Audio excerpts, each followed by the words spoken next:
And a good Sunday morning to you. Thank you for watching Beyond the Headlines. If it isn't a last-minute deal to avoid a government shutdown or a successful motion to vacate the speakership, then it's the end of a long day, a chance to relax, and the feeling that you order your favorite sushi roll for dinner until it isn't. Our guest calls that a regular week in the nation's capital. He's here to talk about it. Congressman Henry Cuellar is joining us. Congressman, good morning. Welcome. Ruben, Jerry, and Sergio, it's always a pleasure being with you. Good morning, KGNS political contributor Sergio Mora, KGNS news director Jerry Garza. In all seriousness, Congressman, we're happy that you're safe. You took it all in stride.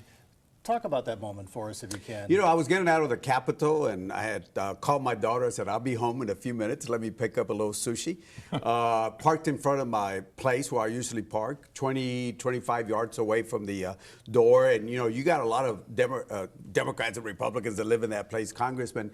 And quickly, you know, I had three people surround me. At least two of them had guns. I don't know about the third one. He was behind the car. They asked for the car. I looked to the left.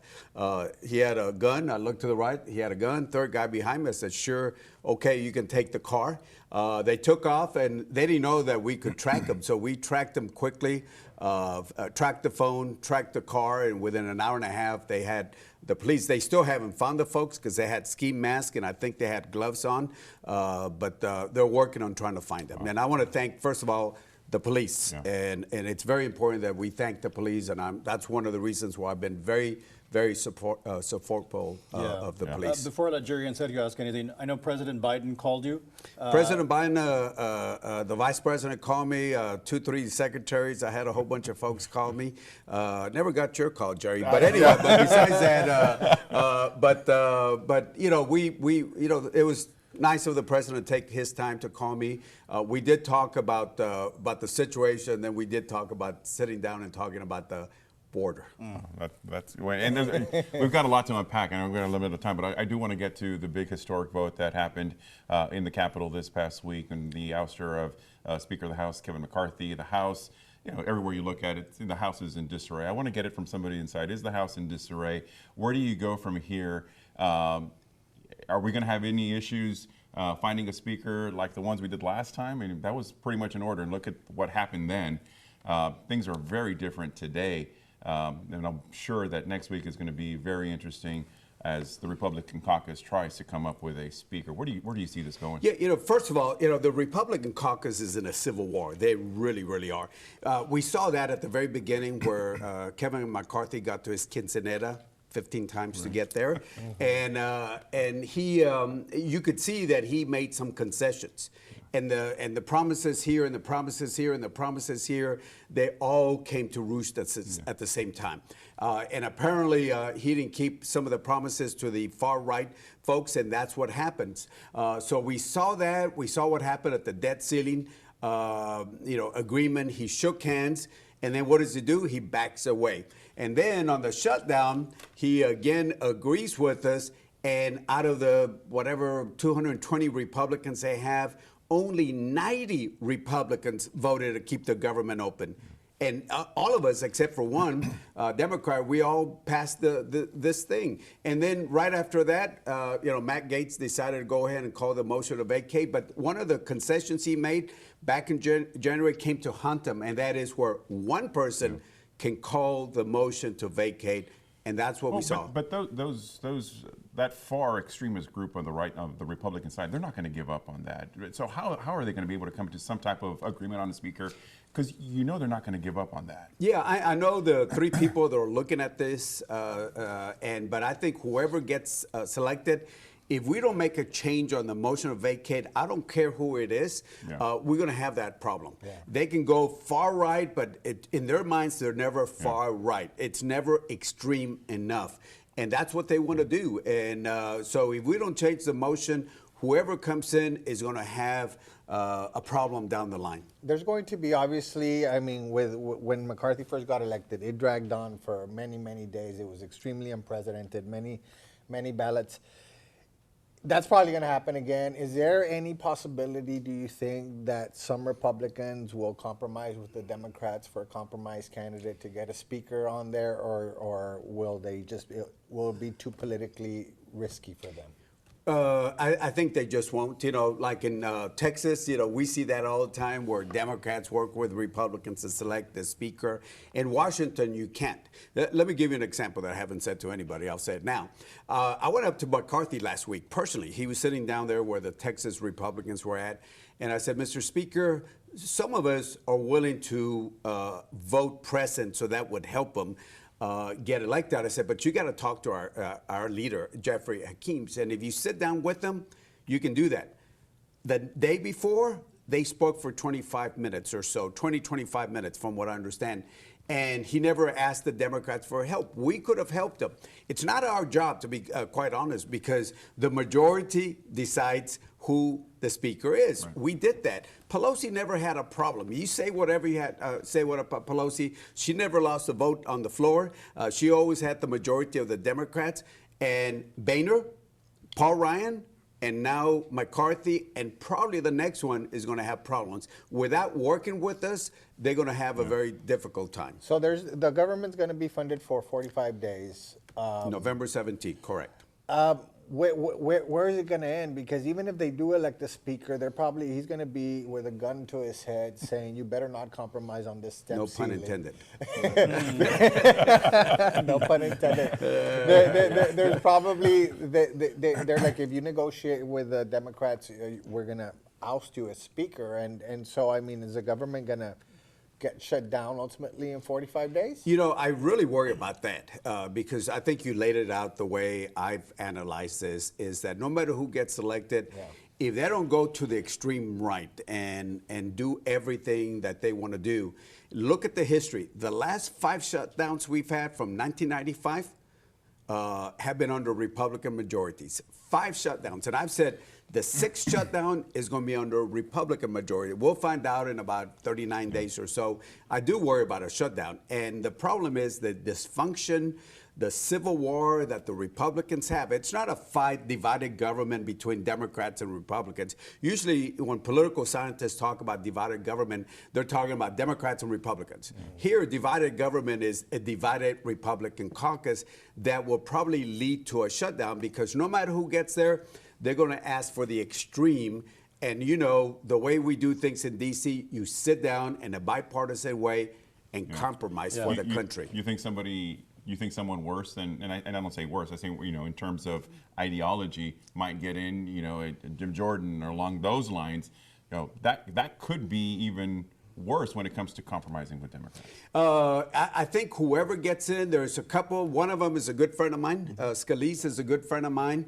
You know, we've gone out to dinner together. We've traveled together. I know him very well.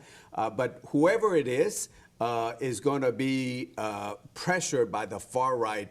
Do not negotiate because, again, McCarthy had an opportunity on this one to talk to Hakeem. And some of us would have voted present, not voting to help him keep his speakership, but he refused to work with Democrats, and here we are. Congressman, we're running out of time. I want to get to the border wall. Yes. That's the other big headline from the week. We're seeing the headline, which is Biden is now wanting to build a border wall. What's happening? 1974, a fight between Congress and President Nixon. Congress passed the Impoundment Control Act of 1974 that said, hey, President Nixon, you're not going to do whatever you want to do with the money. And if we give you money and give you instructions, that's how you spend the money. We, go up to the present time. Under the Republicans and Trump, they passed the border wall funding. He tried to move some of the funding around, and there's a little bit of transfer, but it's very limited, and therefore he was forced to do this. But, and I've asked this question, nothing made him waive those environmental laws. Nothing waived them. And I think what we're seeing is they're saying, oh, we had to do this to move the wall. No, you didn't. You could have still followed the regular procedure. That's the only thing. The money, he was forced to do that. The waiver, I don't. Now, one of the things is that, and I knew about this Impoundment Control Act, and I talked to him about, hey, if you're going to be doing something in the future, do something that less is intrusive to the environmentalists. And I know the environmentalists are going to say, no way. But still, they're doing something. They develop a design that I'm hoping they will use. It's called a Jersey wall, where you have the cement like those dividers in the highway, put a fence. You can pick it up, move it away with a forklift. So you put them on top of the ground, instead of digging and damaging. So at least they're working with us. But again, I got heat maps. I'll be happy to provide that. That shows you that walls or fences along the Texas border are usually a quarter, half a mile. Most of the people crossing are at places that we have fences. That's amazing because the middle of the river is the international boundary. They touch the riverbank. They can claim asylum, and they go up there. I'll say this: what the president needs to do is what I've been saying for many years. You need to deport. You need to deport. Give them their hearing. Deport them as soon as you can. Show that they're being deported, and do what happened in 2015, 2019 under Trump and Obama. What happened? Yeah. Mexico did its job. They stopped people over there. We deported people. That's a lot more effective than a border wall. Do you think that public opinion amongst Democrats is changing now with the overflow of Democratic cities like New York and Chicago getting an overwhelming amount of immigrants and causing a tremendous strain on their resources, and they're changing their tone? Oh, without a doubt. You know, for many years, some of us have been saying we don't like what's happening at the border. We've been happening. But till New York, Chicago, Washington, D.C., and the other places, all of a sudden these Democrats will say this is not good. So now they're listening to them. And they're seeing what we have felt. They only get a drop of what we get, but still they're feeling the pain, and that's why I think the president is changing his tune. Congressman, before you go, I know that Washington police recovered your sushi, but this is a Texas tailgate combo from HEB, so you can enjoy your football over the weekend, all right? Thank you, and thank you, thank you But all kidding aside, we're glad you're safe. Thanks for your time, Congressman. All right, when we come back, Texas lawmakers are heading back to Austin this week for a special session that will focus on some of the governor's priorities. We'll talk to one Texas House member set to take part in the process to talk about what's on the agenda and what's at stake. That's next.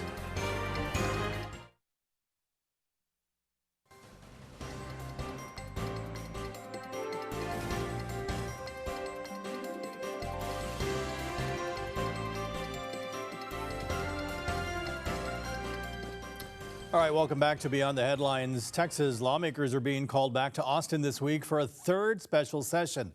Governor Greg Abbott issued a proclamation identifying the agenda items for the session set to begin at 1 on Monday afternoon. Now, among the special agenda items, they include education freedom, legislation aiming to provide education savings accounts for Texas school children, border security, legislation that will seek to authorize peace officers to remove undocumented migrants, and more legislation to provide funding for border barrier infrastructure, plus public safety legislation concerning security and property ownership in areas like the Colony Ridge development near Houston, and ending COVID restrictions that will seek to pass legislation prohibiting COVID-19 vaccine mandates by private employers. And that's where we continue this discussion this morning. Here with us is a member of the Texas House who will head to the state capitol and participate in that third special session, Representative Richard Raymond. Representative, good morning. Thank you for being here. Morning. Sergio, I'll let you start this one. Representative, obviously school vouchers has been a big issue for a long, long time. Mm-hmm. The governor has pretty much used threatening language in that if we don't get this done now, we're going to do it again and again and again. The House of Representatives obviously is the body that is not for vouchers. Yeah. The Senate is. Where do you see this ending up? And why is the House Republicans especially against vouchers? Well, you know, there are, I think, 23 or 24 Republicans who have opposed vouchers in the House of Representatives, and it's not particularly complicated. You know, we have to fund public education in the state of Texas. The overwhelming majority of our students in Texas are going to go to public schools. We have to have strong public schools, number one. If you ever got to the point where you could fully fund public schools, and maybe you could talk about something else, but right now there are so many schools across the state of Texas. I mean, here in Laredo, we fight hard to make sure we get funding to our schools in UISD, LISD, but the Republicans that are opposed to it, I mean, in their schools, in their towns, they're barely hanging on, and they cannot afford to cut funding from those public schools. And I talk about this, and some people think I'm kidding. I'm not kidding when I say, guys, if this happens, get ready to say goodbye to Friday night football. Because if you start cutting public education funding the way this proposal would do, what the governor's really talking about, then what happens is extracurricular activities get cut. And Friday night football is the biggest one. So I will always be for Friday night football. I will always be for keeping our public schools fully funded, not only for the educational part of it, but all those extracurricular activities that I love sports. I was in sports, I love sports, and I was in debate, and I was in one-act play, I was in all these things. So I think, you know, I grew up in Benavides, a small town, and all those things are so important in those towns, and I think that's why all those Republicans are against it. I want to talk to you about the special session and in particular Governor Abbott. You know, whether you like him or not, agree with him or not. You know, one thing you have to say about Governor Abbott is that he's very persistent, and the things that he wants pushed through, he will push through as hard as he can. And the fact that he's called special sessions for this kind of just shows that he's trying to get his way, come hell or high water here. Are you concerned that obviously deals are going to be made to ensure successful passage of a lot of this? Because he's not going to put his signature on this unless he's going to ensure himself some victories here. Well, I mean, I think we'll probably pass some bills. I mean, there are 4 different topics or 5. It keeps growing, and it may grow more. Whether or not there's a school voucher program that passes, right now the votes aren't there, right? Now, is he going to go break arms with Republicans? I don't know. Maybe he will. But, you know, I have worked with him very closely on a lot of things through the years. I consider him a friend. We get along well. We've been at a couple of football games together when he was Attorney General, not since he's been governor. But, you know, for example, the special sessions this summer, I was very involved in the property tax legislation, the property tax cuts. A lot of those provisions in the final bill were my suggestions for a compromise, speaking of compromise that the congressman talked about. So we were very focused on that. We didn't give up on that. I worked closely with the governor, with the lieutenant governor, with the speaker, with Democrats and Republicans. So I get it. I mean, he's governor, and if you're governor, you get to call special sessions and you get to set the agenda. That's what he's doing.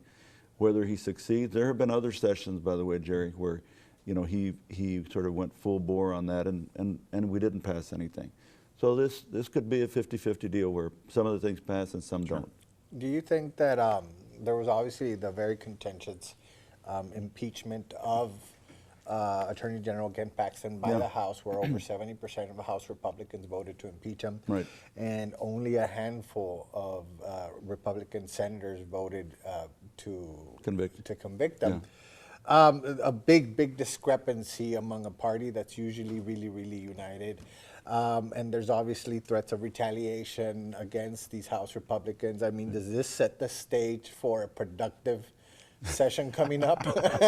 Well, it's like the congressman, you were interviewing the congressman about the Civil War and the Republican caucus in Washington. You know, some of that's going to happen in Austin, I think. The Republicans are split. Now they're sort of split on the impeachment, for example, and they're going to be split on the voucher issue. So, you know, that's just the way it is, man. I mean, we can't, I don't care who you are, who you love in your life, who you're closest to, your kids, your family, whatever, you don't agree 100% of the time. So you're never going to agree 100% of the time, whether you're the Democratic caucus or Republican caucus. As a Democrat, I've been attacked sometimes for being too conservative because I fought for property tax cuts, because I fought to make sure we did not defund the police. Some of those things, and I tell my Democrats, I go, no, this is the right position. It's okay. We want safe streets, and we need to cut property taxes. That helps everybody. So those divides happen within the caucuses. You're right. On the impeachment, it's been very contentious, I think, between some of the Republicans. So to what extent that bubble's over, I don't know. We'll find out starting Monday. I want to talk to you about the propositions. I was driving around town, saw a billboard says, State Representative Richard Peña Raymond asks you to support Proposition 4.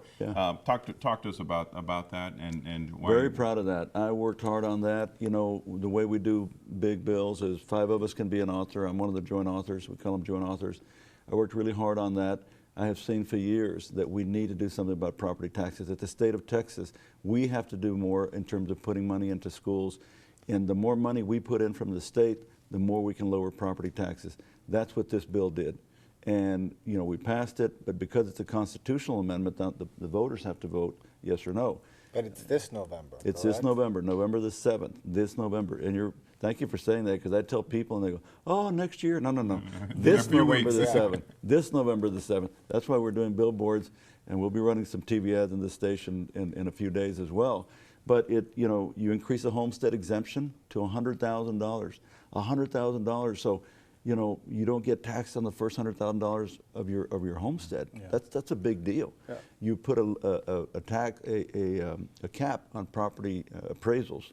So the appraisal district right now, there are no limits. From one year to the next, and they do this all the time, they can increase the value of somebody's property by 50, 80, 100, 200%. There's no limit. And you see it, and it's killing small businesses. It's hurting small businesses. It's hurting a lot of people out there, property owners. So we were able to put a cap. This is a compromise. They cannot increase it more than 20% in any 1 year, but only for properties worth from $0 up to $5 million. So that was a compromise.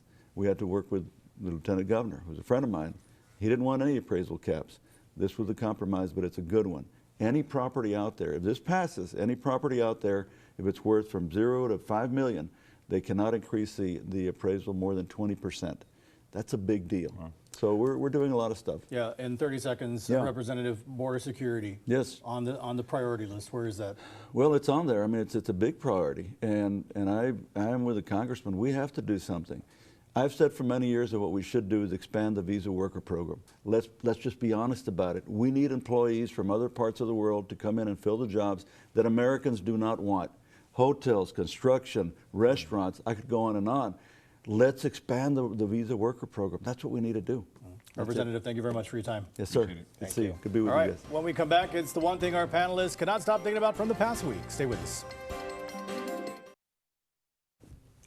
All right, welcome back to Beyond the Headlines. It's the one thing our panelists cannot stop thinking about from the past week. Surge. Well, you guys, you know that AI is all the rage right now, and rightfully so. It's amazing. It's impressive.